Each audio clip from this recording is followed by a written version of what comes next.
Another question I got on the blog was, my finances somehow have collapsed, and I'm not sure how I'm going to provide for my family. I'm the breadwinner of the family, and got kids and all, and I'm not the income is not. I'm just not making it. Well, your income is going to be proportional to how well you meet people's needs, customers' needs, or companies' needs. If you meet the customer's needs more effectively, you'll have more income. There's no lack of income to people who are going out and finding new needs in society.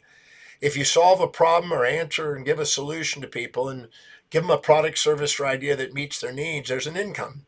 So somehow, if your business is collapsing, either you're mismanaging the money you're getting, you're hiring people extensively way over what's needed, or you're not producing a product, service, or idea that's meeting a person's need.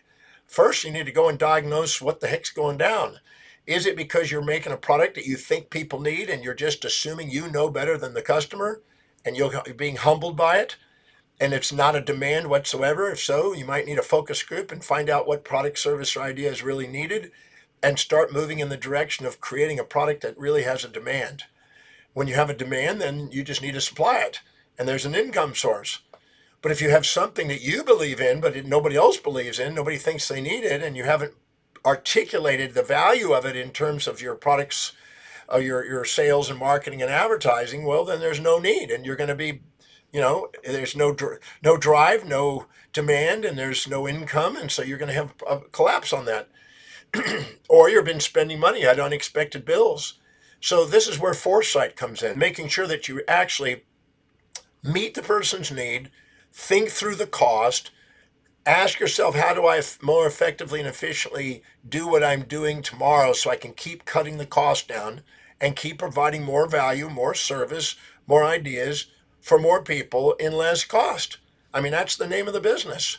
When I produce a presentation, a seminar, if I hit it, then there's a demand and there's an income and I produce a profit.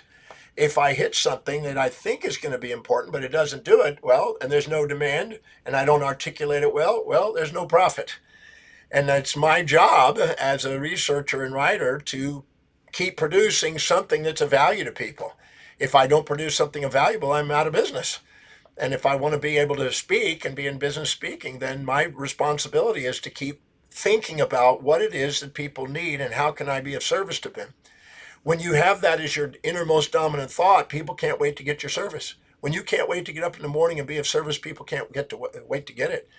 So prioritize what you're providing, making sure that the customer is number one on what their demands are. Make sure they're needed. Make sure you can do it more effectively and efficiently than somebody else. Find out what other people are doing and how to do it more effectively and efficiently. Otherwise, the competition's going to win. And make sure that you keep your costs down and stop and reflect and budget and look and make sure you're not spending it on superfluous stuff that's not really priority. If you make a list of everything you're doing in a day and make a list of what it produces per hour and then prioritize that list and go and stick to the highest priority things that produce the most per hour, and then make that same list of things you do in a day and then add to the level of what meaning it has. Find the things that are most meaningful so you can't wait to do it, and find the things that serve the people, that people will pay for it, and you will then move in the direction of expanding your business. And then hire somebody to delegate lower priority things so you can go on to do the things that produce the most per hour. In my when I was 27, I got a book, Time Trap by Ellett McKenzie, and now I've got a book out called The Productivity Factor, summarizing what I learned about how important it is to delegate. You can't live an inspired life without delegation. And if you're not doing something that's producing more than the cost of delegation and making sure you get somebody who's engaged to do the thing you're going to delegate it effectively, where you can extract surplus labor value out of their services and get a profit margin out of it, then you'll be trapped doing a whole lot of generalities and not produce great income and be trapped. And your business is going to be collapsed because it's all the symptoms of a business are feedback mechanisms to make sure that you're going to what's priority to you. You're going to what's really authentic to you. You're hiring people that are authentic and doing what they love doing. So there's an engagement. So you have a competitive advantage out in the marketplace. But make sure that you're meeting people's needs. If it's not meeting the highest values of the customer, there's no income. And that will collapse any business. And the collapsing of business could be your best friend because it could get you off the idea of you know better than the customer about what's needed.